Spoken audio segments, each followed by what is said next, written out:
இந்த ஆட்சியில் எனக்கு தெரியாமல் எந்த ஒரு நகர்வும் இருக்காது. என்னை மீறி யாரும் இங்கே அதிகாரத்தை செலுத்த முடியாது என்று பதவியேற்ற பின்னர் போது அதிரடியாக பிரகடனம் செய்தார் முதல்வர் விஜய்.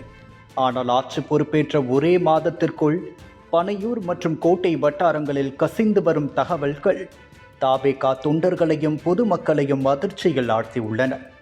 ஒரே பவர் சென்டர் நான் தான் என்று விஜய் சொன்ன வார்த்தைகள் காற்றில் பறக்க விடப்பட்டு தற்போது தாவேகா ஆட்சியின் நிழல் முதல்வராக ஆதவ் அர்ஜுனா உருவெடுத்துள்ளதாக கோட்டை வட்டாரங்கள் முணுமுணுக்கின்றன. நிர்வாகத்தை சீரமைக்க செந்தில்குமார், லக்ஷ்மி பிரியா உள்ளிட்ட 4 திறமையான IAS அதிகாரிகள் நியமிக்கப்பட்டனர்.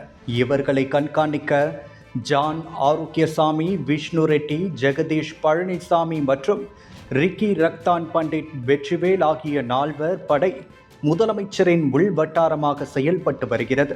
பால் பாக்கெட் முதல் உளவுத்துறை ரிப்போர்ட் வரை இந்த 4 படையை தாண்டித்தான் முதலமைச்சரின் இல்லத்திற்குள் செல்ல முடியும் என்ற நிலை இருந்தது என பனையூர் வட்டாரங்கள் தெரிவித்தது. ஆனால் இந்த 4 படைக்கும் தெரியாமல் அரசாங்கத்தை தன் முழு கட்டுப்பாட்டிற்குள் கொண்டு வரும் விபரீத வேலையை ஆதவ் அர்ஜுனா கையில் எடுத்துள்ளதாக கூறப்படுகிறது. ஒவ்வொரு அமைச்சருக்கும் அரசு சார்பில் PAக்கள் இருந்தாலும் அவர்களுக்கு இணையாக நியமிக்கப்பட்டுள்ள பொலிட்டிக்கல் PAக்கள் அனைவரும் ஆதவ் அர்ஜுனாவின் ஆட்கள்தான் என்ற தகவல் இப்போது வெளியாகி அனலை கிளப்பி உள்ளது. இது மட்டுமின்றி தமிழகம் முழுக்க உள்ள 107 தாவேகா சட்டமன்ற உறுப்பினர்களின் அலுவலகங்களிலும் தனது சொந்த செலவில் ஒற்றர்களைப் போல நபர்களையே நியமித்து ஒட்டுமொத்த தாவேகா சட்டமன்ற உறுப்பினர்களையும் தன் பிடிக்குள் வைத்துள்ளார் ஆதவ் அர்ஜுனா. ஆரம்பத்தில் பொதுப்பணித்துறை அமைச்சரான ஆதவ் அர்ஜுனாவின் பவரை விஜய் சுவிட்ச் ஆஃப் செய்து டெண்டர் விவகாரங்களை தூத்துக்குடி அமைச்சரின் கட்டுப்பாட்டுக்கு மாற்றிய போதிலும் இந்த ஒற்றர் படை மூலம் ஒட்டுமொத்த அமைச்சரவையையும் ஆதவ் நிழலாக இயக்கி வருகிறார்.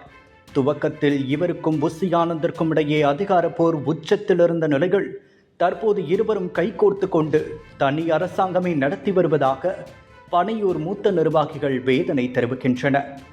மறைந்த முன்னாள் முதல்வர் ஜெயலலிதாவுக்கு சசிகலா இருந்தது போல தாவேகா ஆட்சியில் ஆதவ் அர்ஜுனா ஆட்டி படைப்பதை முதல்வர் விஜய் வேடிக்கை பார்ப்பது கட்சியின் சீனியர்கள் மத்தியில் பலத்த அதிருப்தியை ஏற்படுத்தியுள்ளது.